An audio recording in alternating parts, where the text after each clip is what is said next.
કૃષ્ણ જન્માષ્ટમીનું જે આપણે 24 અવતાર પછી હવે આગળ એ જે ગૌસ્વામી શ્રી આભરણ બાવાનો લેખ હતો, હવે એમાંથી આપણે બીજા પર જઈએ છીએ આગળ। भगवान श्री कृष्ण का स्वरूप, प्राकट्य का प्रयोजन एवं श्री कृष्ण भक्ति की महिमा। भगवान श्री कृष्ण ही लोक एवं वेद में पुरुषोत्तम नाम से प्रसिद्ध है, क्योंकि वे इस उत्पत्ति नाशवान समस्त जगत से अतीत है एवं इस जगत ब्रैकेट में है कि इस जगत सच्चित आत्मा के कारण भी है। फरीथी आखू सेंटेंस लઉં છું। भगवान श्री कृष्ण ही लोक एवं वेद में पुरुषोत्तम नाम से प्रसिद्ध है, क्योंकि वे इस उत्पत्ति नाशवान समस्त जगत से अतीत है एवं इस जगत सत चिदात्मक के कारण भी है। कार्य અને કારણ રૂપ આપ છો, ઉત્પત્તિ નાશવન બધાથી આપ તો અતીત છો, એને પર છો, અને સચ્ચિદાત્મક જગત કારણ રૂપ પણ આપ જ છો। ધર્મરૂપ सत चिदात्मक आनंदमक अक्षर ब्रह्म अक्षर पुरुष से भी आप उत्तम है, क्योंकि प्रभु का धर्मी स्वरूप है। धर्म रूप सत चिदात्मक आनंदात्मक अक्षर ब्रह्म, तो जे अक्षर पुरुष है एनाथी पण आप उत्तम छो, कारण के परब्रह्म छो। अक्षर अक्षर ब्रह्म जे आनंदनी प्राप्ति करावे छे ए गणित आनंद छे, જ્યારે પરબ્રહ્મ પુરુષોત્તમ આનંદની પ્રાપ્તિ કરાવે એ અગણિત આનંદ છે। આપણે જોઈએ છે બ્રહ્માનંદની પ્રાપ્તિ અક્ષર બ્રહ્મ દ્વારા થાય છે,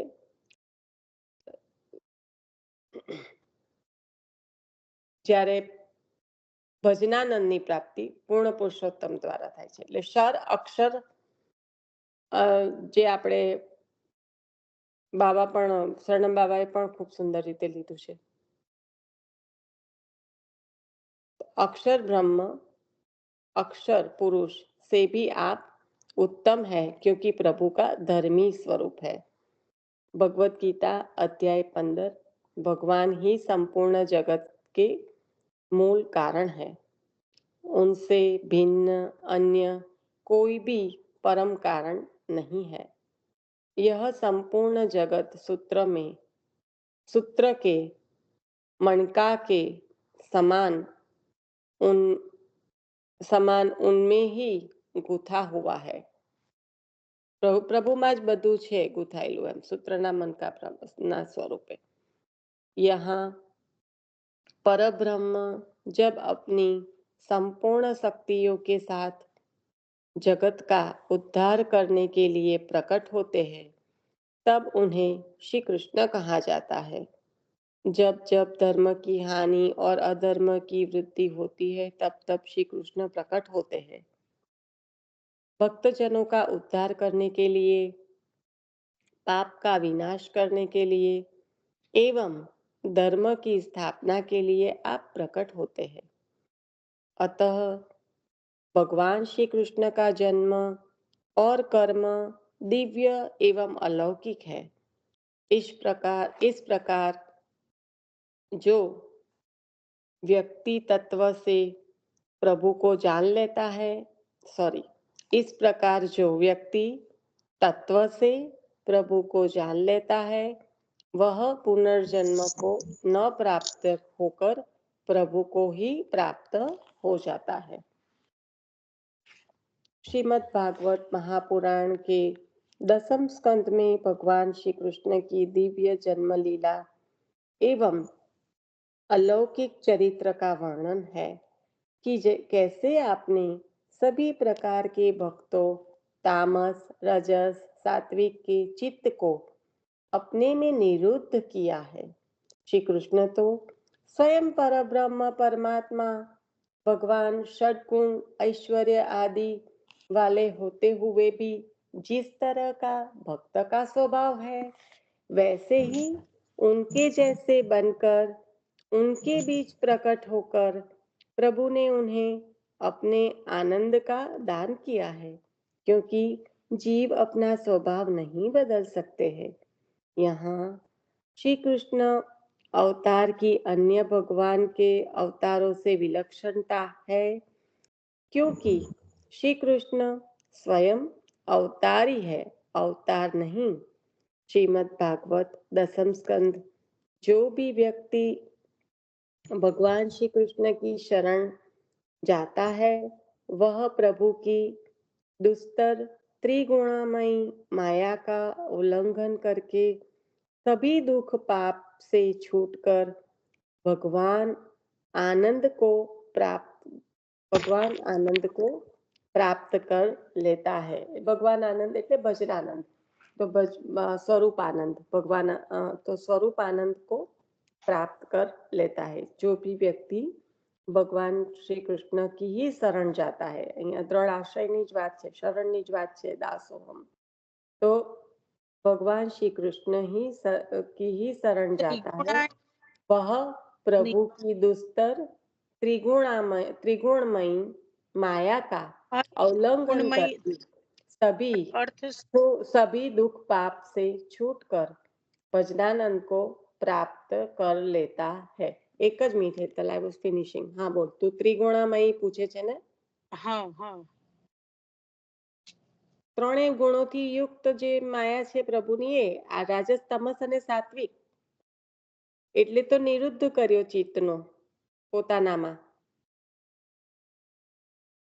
આ ગુણ સાથે જ જીવ તો આવે છે ને।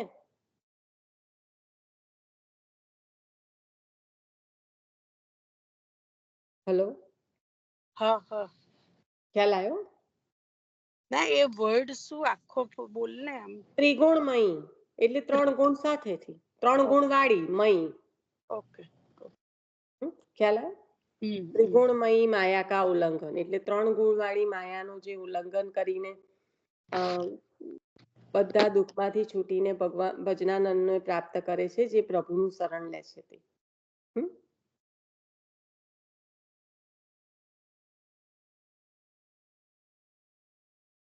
भगवान श्री कृष्ण की जन्म लीला।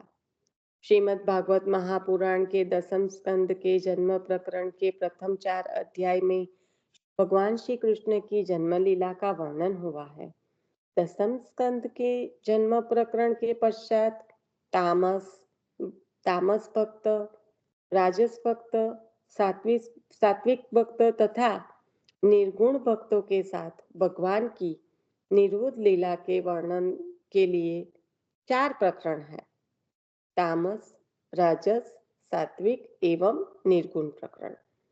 प्रभु को जिनका निरोध करना है, ऐसे भक्तों के तामस, राजस और सात्विक भेद से त्रिविध होने के कारण उन भक्तों के मन के निरोध के लिए की जाने वाली भगवान की लोकानुसार लीला 3 प्रकार की होती है।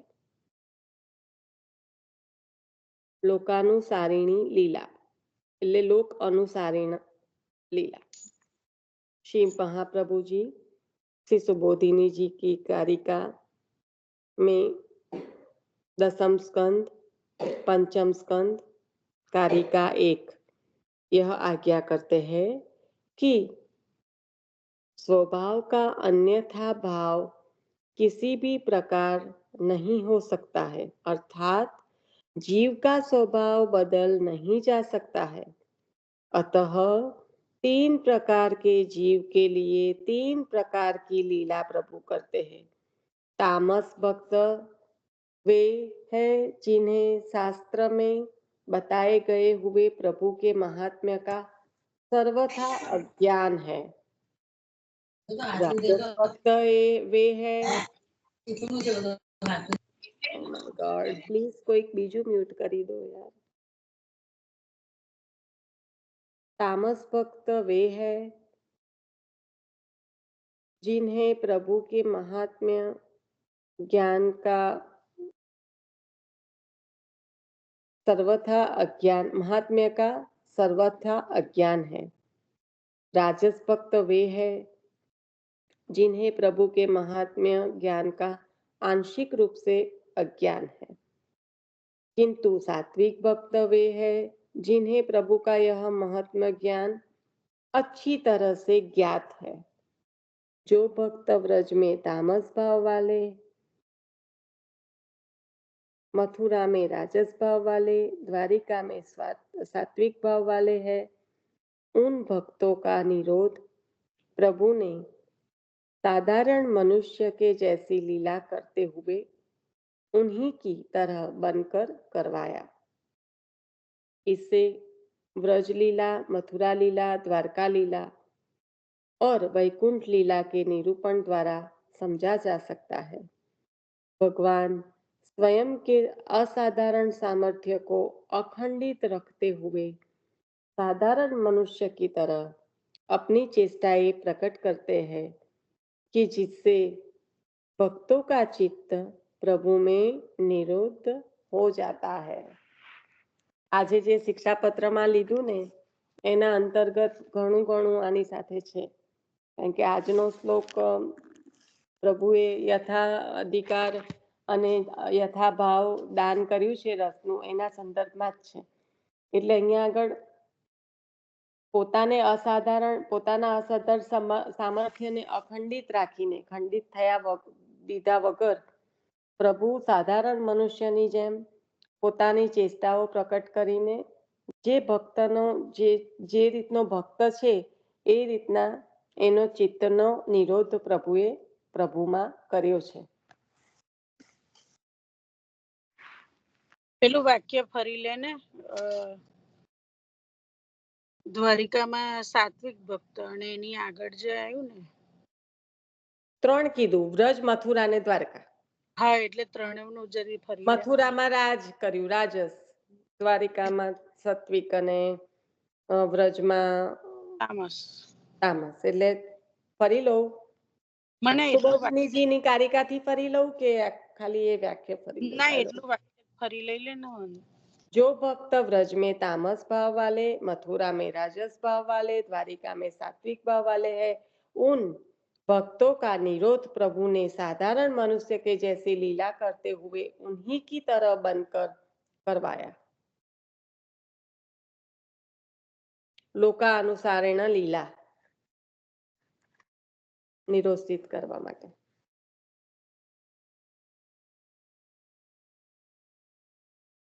ખ્યાલ આવી ગયો કે હજી આગળનું? ના ના, ખ્યાલ આવી ગયો. તો મેં મારું સંભળાયું નતું ને મને, એટલે. पुष्टि मार्ग में पुष्टि भक्त प्रभु की सेवा में अष्टमी के दिन प्रभु का जन्मदिन मनाते हैं. व्रत उपवास रखा जाता है. सुबह के सेवा क्रम में प्रभु को पंचामृत स्नान कराया जाता है. प्रभु को तिलक करते हैं और विशेष भोग राग श्रृंगार भी प्रभु को अंगीकार करवाया जाता है. इस दिन रात्रि को सायंकाल की सेवा के बाद पंचामृत स्नान, महाभोग एवं कीर्तन गायन के रूप में भगवान श्री कृष्ण की जन्म लीला भी मनाई जाती है और रात्रि को जागरण होता है. अगले दिन नवमी को महाभोग के बाद मंगल के पूर्व प्रभु को पलने में पधरा कर श्रीमद् भागवत के 10 स्कंद के अध्याय 5 के भाव अनुसार नंद महोत्सव किया जाता है. नंद महोत्सव एवं पलने के बाद नित्य सेवा क्रम होता है. नंदालयમાં હવેલીના ક્રમમાં આ રીતના કે કારણ કે જાગરણ થયું હોય એટલે પછી સવારે જ મંગલા પછી તરત જ પલનામાં પ્રભુ પધારે અને નંદ મહોત્સવ થાય. ત્યાં તો હવેલીમાં તો મંગલ ભોગ મહાભોગ હોય, મહાભોગનો ક્રમ એટલા માટે. એટલે વૈષ્ણવના ઘરમાં આપણે જે નૃત્ય ગૃહમાં ને જે થોડુંક વૈષ્ણવો દ્વારા જાણકારી છે એ રીતના કે ઇવન સતીશ કાકા જોડે પણ કન્ફર્મ કર્યું હતું આપણે જાગરણની ભાવના કરી હોય અને આપણે ત્યાં ગૃહ સેવામાં મહાભોગ તો આવે નહીં, તો આપણે પહેલા મંગળ ભોગ કરીને સેવાનો ક્રમ જે રીતે કરતા હોય એ રીતે પછી રાજભોગમાં પ્રભુ પધારે અને રાજભોગ પછી પલ્લામાં બિરાજે. મુખ્યત્વે શૃંગારમાં રોજના ક્રમમાં પછી જ્યારે પલ્લામાં ક્યારેક પણ પધરાવતા હોય તો શૃંગારમાં હોય, પણ આ દિવસે આ રીતની જો ભાવના કરી હોય, જાગરણ પ્રભુ શૃંગાર સહિત પોડ્યા હોય, તો પછી પહેલા રાજભોગ આવશે અને પછી આપ पल्ला बिराजते। जन्माष्टमी के उत्सव पर प्रभु के समक्ष किस प्रकार की भावना पुष्टि जीव को करनी है, यह श्री गोपीनाथ प्रभु चरण ने बहुत ही सुंदर निरूपण किया है। हे प्रभु, श्री यशोदा जी, श्री नंदराय जी और गोपिकाओं के दुख दूर करने के लिए आप ब्रज में प्रकट हुए थे। उसी प्रकार मुझ पर भी कृपा कीजिए एवं मेरे मन का भी निरोध अपने में करने के लिए प्रकट होइए। કેટલી સુંદર ભાવના! આપણે ગૃહ સેવામાં શું પ્રભુને વિનંતી કરવાની અને શું ભાવ કરવાનો, એનું અહીંયા ગોપીનાથ પ્રભુ ચરણ કહી રહ્યા છે. એકવાર ફરી વાંચો નિશાન પ્લીઝ. હા, ફરી જ વાંચું છું. હા, મને જ આમ જરાક जन्माष्टमी के उत्सव पर प्रभु के समक्ष किस प्रकार की भावना पुष्टि जीव को करनी है, यह श्री गोपीनाथ प्रभु चरण ने बहुत ही सुंदर निरूपण किया है। हे प्रभु, श्री यशोदा जी, श्री नंदराय जी और गोपिकाओं के दुख दूर करने के लिए आप व्रज में प्रकट हुए थे। उसी प्रकार मुझ पर भी कृपा कीजिए एवं मेरे मन का भी निरोध अपने में करने के लिए प्रकट होइए। हे पुरुषोत्तम श्री कृष्ण, जिन भक्तों ने आत्मभाव से आपको आत्मनिवेदन कर दिया था, उन्हें महापुरुषों की कृपा से आपने प्रकट होकर अपने स्वरूपानंद एवं भजनानंद का दान किया था। हे प्रभु, मेरे लिए भी आप कृपा करके प्रकट होइए तथा मुझे भी आपका दास बनाकर अपने इस आनंद का दान कीजिए। दया करके मेरे लिए प्रकट होइए कि जिससे मैं निश्चित रूप से निरोध पदवी, मतलब इस जगत को भूलकर आपकी सेवा एवं स्मरण में मेरा मन तल्लीन हो, ऐसी परिस्थिति को प्राप्त हो। हे प्रभु, आपने अपना निज धाम छोड़कर लोक में अपनी कृपापूर्ण दृष्टि रखकर अपने निज जनों के लिए यह लीला सिद्ध की थी, वैसी कृपा मुझ पर भी कीजिए। કેટલો સુંદર ભાવ સમજાયો છે શ્રી ગોપીનાથ પ્રભુ ચરણે. श्री गोपीनाथ प्रभु चरण आज्ञा करते हैं कि इस प्रकार विज्ञप्ति करके हाथ जोड़कर प्रभु के सन्मुख बैठ जाए और इस उत्सव में यशोदा, नंद, गोप, गोपी, गाय आदि के स्वरूप ब्रज की भावना से सिद्ध करके हृदय में भी ब्रज की भावना करे। भगवान श्री कृष्ण अपने भक्तों के लिए उत्तम आनंद आकार में प्रकट हुए थे। उन प्रभु को अच्छी तरह भक्ति भाव से यथालब्ध साधन सामग्री के साथ सेवन करे। प्रभु की लीला तो नित्य है, अतः प्रतिवर्ष जन्माष्टमी के दिन इस प्रकार प्रभु का प्राकट्य उत्सव मनाना चाहिए। सर्वोद्धार प्रयत्नात्मा कृष्ण प्रादुर्भुवः स एव परम काष्टापनः कदाचित् जगत उद्धारा धर्म अखंड पूर्ण एव प्रादुर्भूतः कृष्ण इति उच्यते। श्री महाप्रभु जी कृत तत्वार्थ निबंध તત્વાદીપ નિબંધનો આ શ્લોક છે। સર્વોદ્ધાર પ્રયત્નાત્મા કૃષ્ણ પ્રાદુર્ભુવઃ। सभी दैवी जीवों के उद्धार के लिए जब परम तत्व सर्वश्रेष्ठ ईश्वर अपनी अखंड पूर्ण ज्ञान शक्ति एवं क्रिया शक्ति के साथ इस भूमि पर प्रकट हुए, उन्हीं को श्री कृष्ण कहते हैं। परब्रह्म परमात्मा भगवान श्री कृष्ण के प्राकट्य उत्सव की सभी को बहुत बहुत बधाई। तो कहूं सभी दैवी जीवों के उद्धार के लिए जब परम तत्व सर्वश्रेष्ठ ईश्वर अपनी अखंड पूर्ण ज्ञान शक्ति एवं क्रिया शक्ति के साथ इस भूमि पर प्रकट हुए, उन्हीं को श्री कृष्ण कहते हैं। श्री महाप्रभु जी ने भगवान के अवतार लेने के 3 कारण श्री सुबोधिनी जी में बताए हैं। पृथ्वी का दुख, माता का यानी देवकी जी का दुख और भक्तों का यानी कि यादव और ब्रजवासियों के को कंस के अत्याचार से होने वाले दुखों को प्रभु सहन न कर सके, तब आपने श्रावण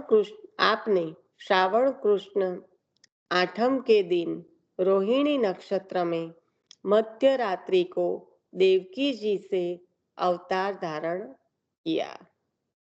असुरों का संहार करने के लिए प्रभु चतुर्व्यूहात्मक स्वरूप से मथुरा में प्रकट हुए और निसाधन गोकुल ब्रजवासी भक्तों के सर्वतो अधिक सुदृढ़ स्नेह को फल फलित करने के लिए पूर्ण पुरुषोत्तम स्वरूप से श्रीमद गोकुल में आपका आविर्भाव हुआ।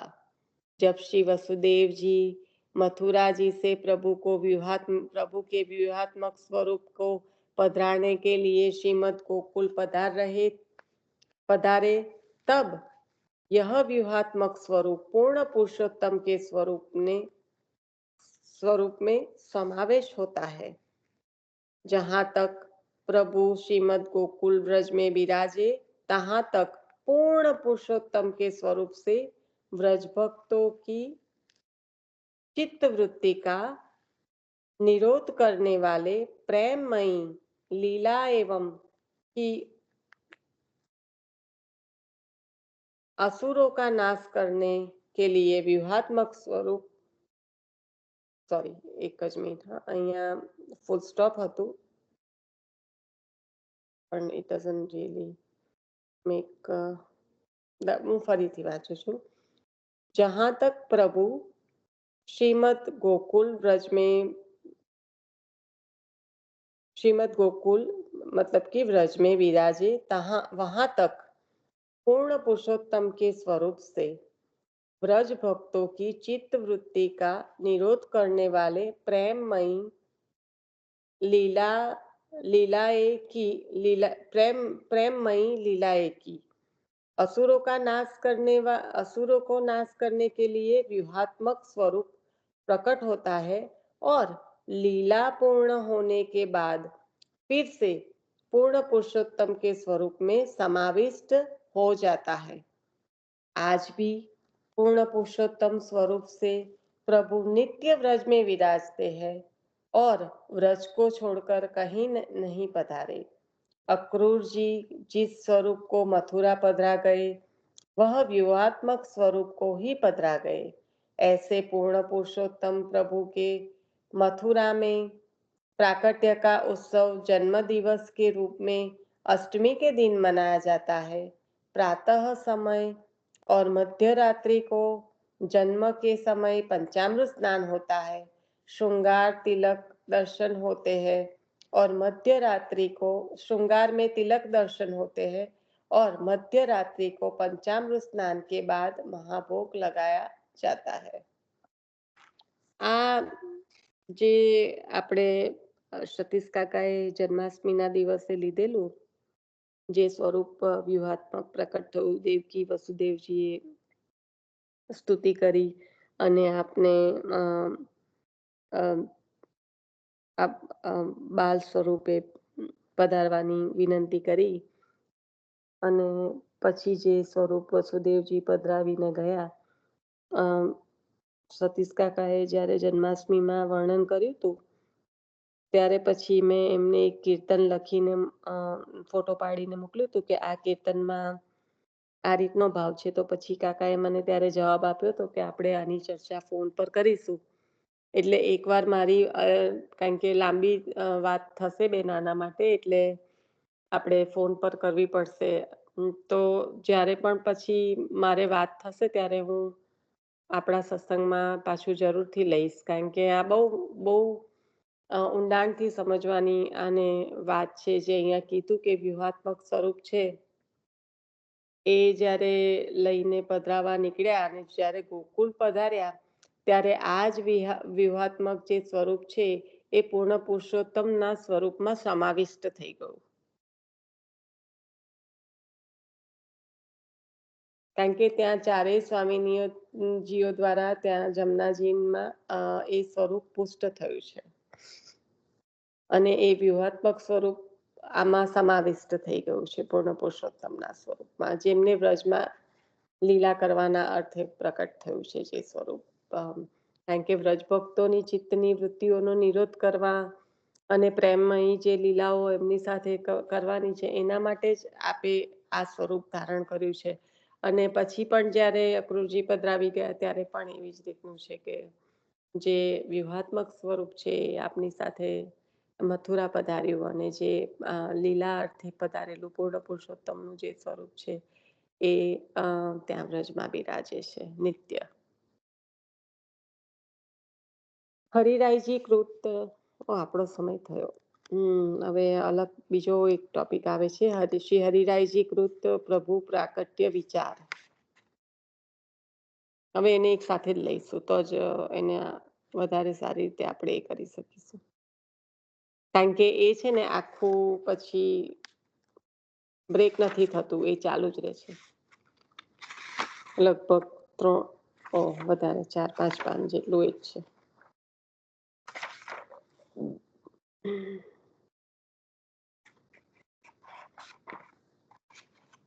શ્રી વલ્લભાધીશ કી જય. કઈક આમાં રિપીટેશન હોય, કઈ પણ હોય તો મને કહો તો હજી 2-5 મિનિટ આપણે એમાં સ્પેન્ડ કરી શકીએ છીએ, ને કઈ ના હોય તો પછી આશ્રયપદ લઈ લેજો.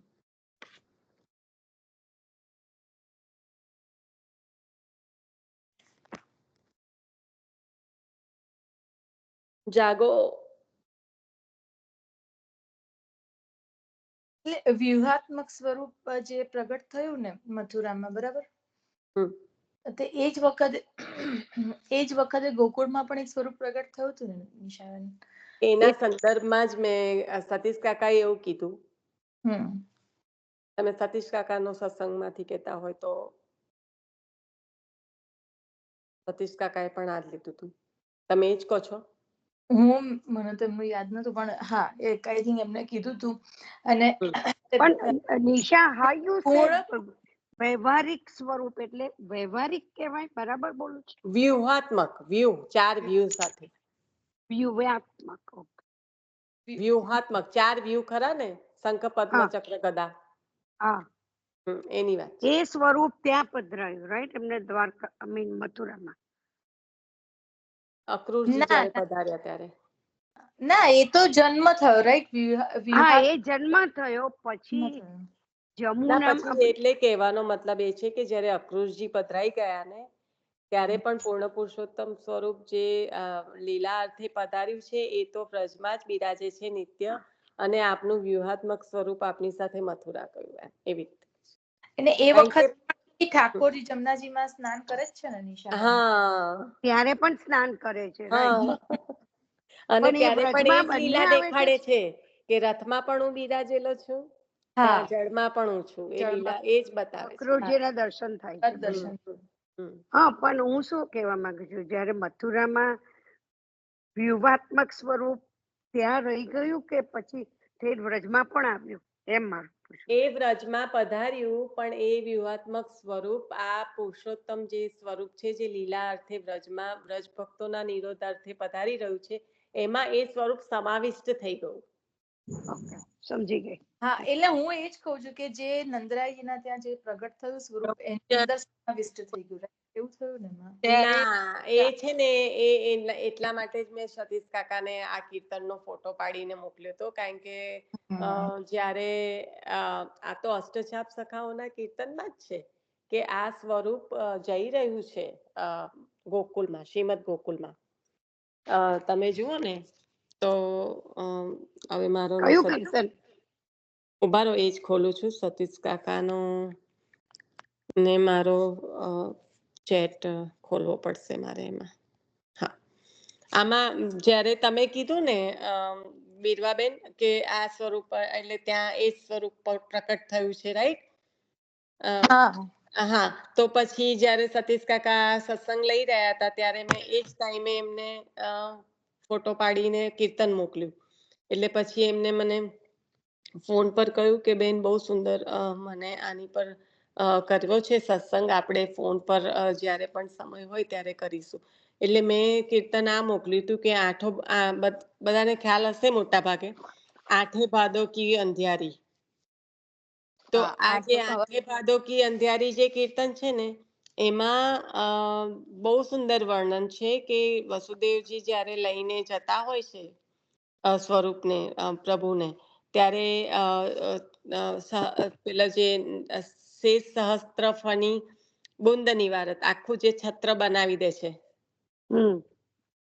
શેષનાગ, રાઈટ?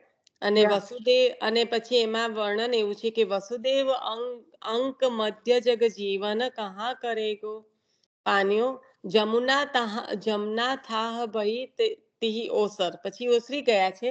આવત જાત ન જાણ્યો પરમાનંદ દાસ કો ઠાકુર દેવ મુનિ નમન માન્યો. એમાં આખી જે પ્રભુને પધરાઈ જાય છે ને એ લીલાનું વર્ણન છે આ કીર્તનમાં. હા, એટલે છે ને આમાં એવું કે છે ને કે જે વ્યૂહાત્મક સ્વરૂપ હતું એ જમનાજીમાં જ્યારે ઠાકોરજીને જમનાજીના ચરણ સ્પર્શ કરે, જમનાજી ઠાકોરજીના, તો પછી એ વખતે બધા ચારે સ્વામિનીજીઓ ત્યાં હોય છે ને, પુષ્ટ થયું છે સ્વરૂપ. હા, ત્યાં જમનાજીમાં પુષ્ટ થયું છે, રાઈટ? અને ચારે સ્વામિનીજીઓ પણ બી ત્યાં હોય છે એ વખતે, એટલે પુરુષોત્તમ સ્વરૂપનો આવિર્ભાવ થયો એમ, એવી રીતે એ જ સ્વરૂપમાં.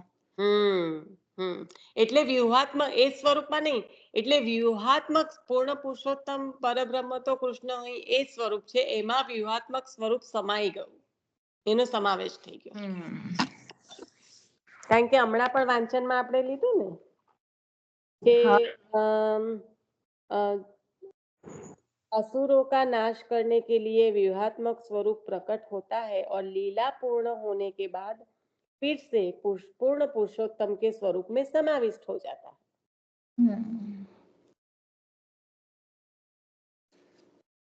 બહુ રહસ્ય, બહુ સુંદર છે, રહસ્યમય છે. એટલે એને ઊંડાણથી, એટલે પછી કાકાએ કીધું કે બેન આપણે આના પર સત્સંગ જરૂરથી કરીશું. નિશાબેન જલ્દી ફોન કરીને પૂછીને અમને જરા કહેજો શું છે. ભૂલી જઈએ, મને સમય મળે ને એટલે હું અમે ભૂલી જઈએ ને પહેલા. ના, અત્યારે તો હું અહીંયા મારી મમ્મી પાસે આવી છું ને. કેવું છે મમ્મીને?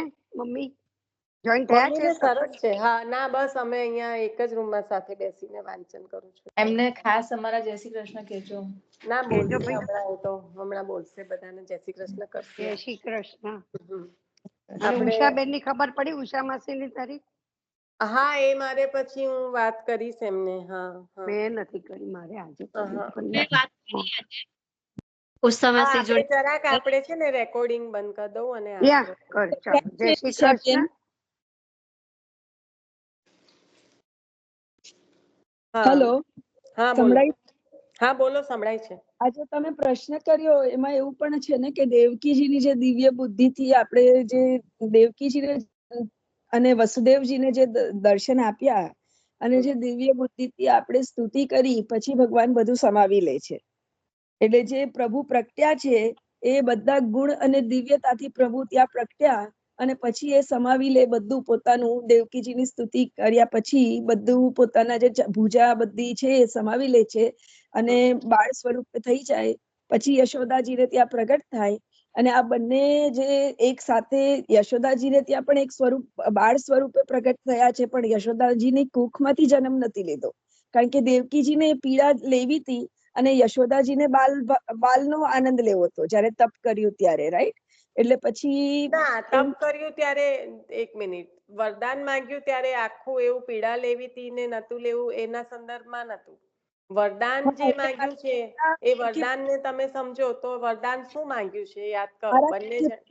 જન્મો એવી રીતના. ના ના ના ના ના ના ના, તમે ખાલી બે વરદાન બોલો એટલે તમને એનો ડિફરન્સ ખબર પડશે. હા, જો યશોદાજીનું વરદાન એવું હતું કે મારે આપને બાલ લીલાનું એ કરવું છે, એટલે પ્રભુ એમને ત્યાં બાલ લીલાનું સુખ આપ્યું કે આપને લાડ લડાવવા છે. અને જયારે દેવકીજીએ એવું વરદાન માંગ્યું કે મને આપ મારે ત્યાં આપ મારા કોખે જન્મો, એમ, રાઈટ? મારે આપની માતા દેવકી વસુદેવજીએ એવું કીધું કે આપના જેવો પુત્ર અમારે ત્યાં જન્મે, બરાબર? હવે પ્રભુ જેવું તો કોઈ બીજું છે જ નહીં. હા, એટલે સ્વયં પ્રભુ. અને પ્રભુએ વરદાન તો આપી દીધું. પછી પ્રભુ જયારે વિચારવા બેઠા તો કે મારા જેવું તો કોઈ નથી, એટલે હવે વરદાન આપ્યું અને જો એ એવું ના જે શક્ય હોય અને એવું તમે કશુંક આપી દો તો એ 3 વાર સિદ્ધ કરવું પડે, એટલે 3 વખત સિદ્ધ કર્યું. કૃષ્ણની ગ્રુપમાં જન્મ્યા, વસુદેવ દેવકીને ત્યાં જન્મ્યા અને કશ્યપ અદિતિને ત્યાં જન્મ્યા વામન સ્વરૂપે. 3 વખત આપે પ્રકટ થયા. તો ત્યાં એવું કે આપના જેવો પુત્ર.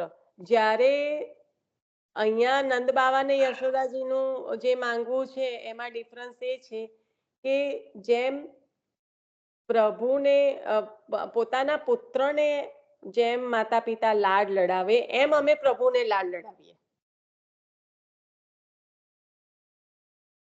એટલે વાત્સલ્ય ભાવનું દાન માંગ્યું. ખ્યાલ આવ્યો? હા, બરાબર છે. હા, એટલે ત્યાં પુત્ર તરીકે માંગી લીધું ને અહીંયા એવું માંગ્યું કે અમે પ્રભુને એવા લાડ લડાવીએ, કારણ કે એટલા માટે તો આચાર્ય ચરણે માંગ્યું છે કે જે નંદ જશોદા ને જે દુઃખ થયું એવું દુઃખ મને એવું મને આપો. બરાબર. નિરોધ લક્ષણમાં જે માંગ્યું છે. અને એટલે એમનો પ્રેમ પણ ઉત્તમ ગણાય છે, રાઈટ નિશાબેન? એવું પણ કે છે ને એમાં આપણને, કારણ કે એમને પ્રેમ જ માંગ્યો છે, વાત્સલ્ય જ માંગ્યો છે. નિસ્વાર્થ એમને ઠાકોરજી માટે માંગ્યું, રાઈટ? અને પેલા દેવકી વસુદેવે પોતાના માટે માંગ્યું, એવું થયું ને એમાં. એમને પ્રભુ મારે ત્યાં પ્રગટે અને પેલું કે પ્રભુને હું એવો પ્રેમ કરું કે જેવું માતા પિતા પોતાના પુત્રને કરે એમ. હા, વૈભવબેન તમારું કદાચ હજી અટકી રહ્યું છે એટલે તમે લઈ લો.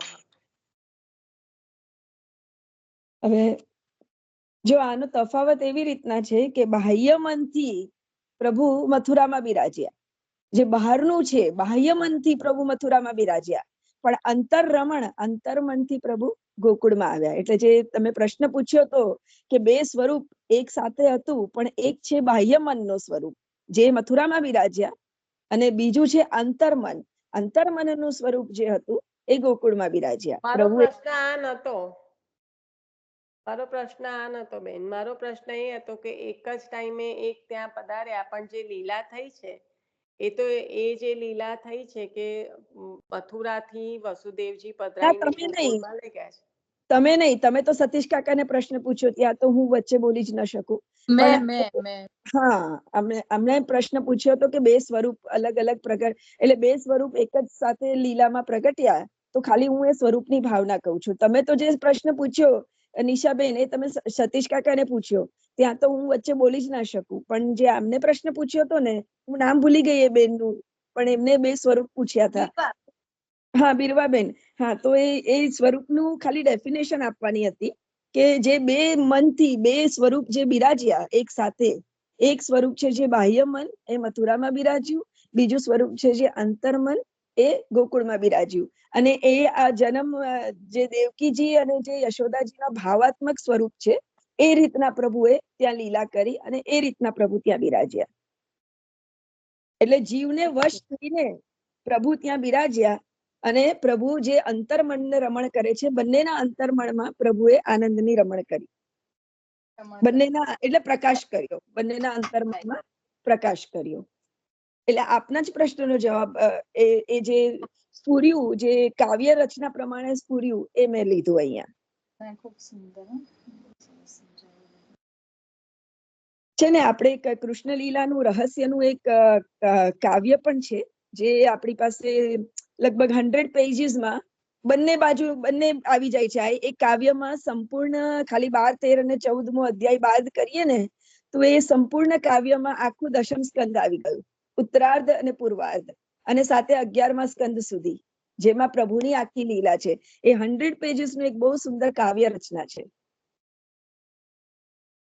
એની અંદર આનો ઉલ્લેખ બહુ સુંદર 2 લાઈનમાં એનો ઉલ્લેખ રાખ્યો છે રહસ્યનો.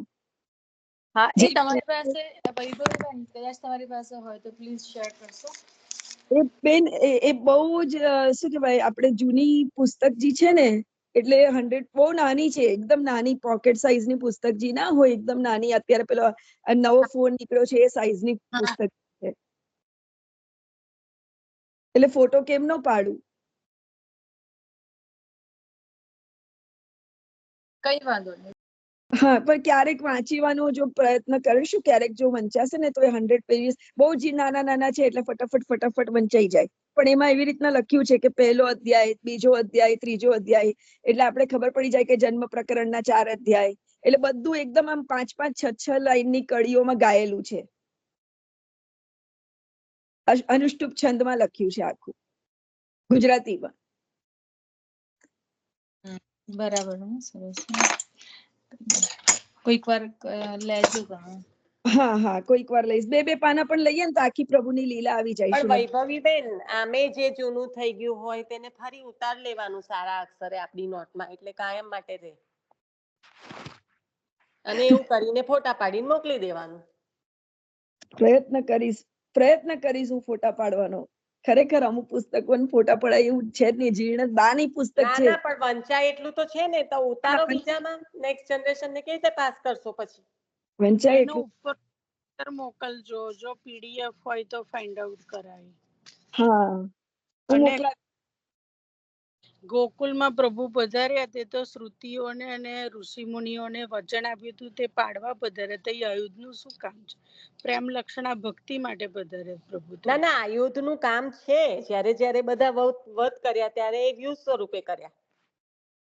નિરોષિત કરવા માટે બધું કરવું તો પડ્યું ને, અસુરોના વધ. એ વ્યૂહ સ્વરૂપે કર્યા.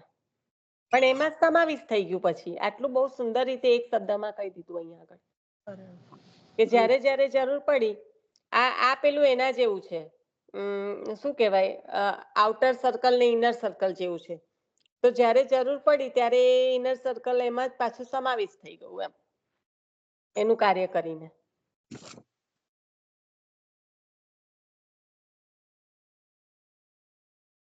ચલો ભાઈ, આશરો લો.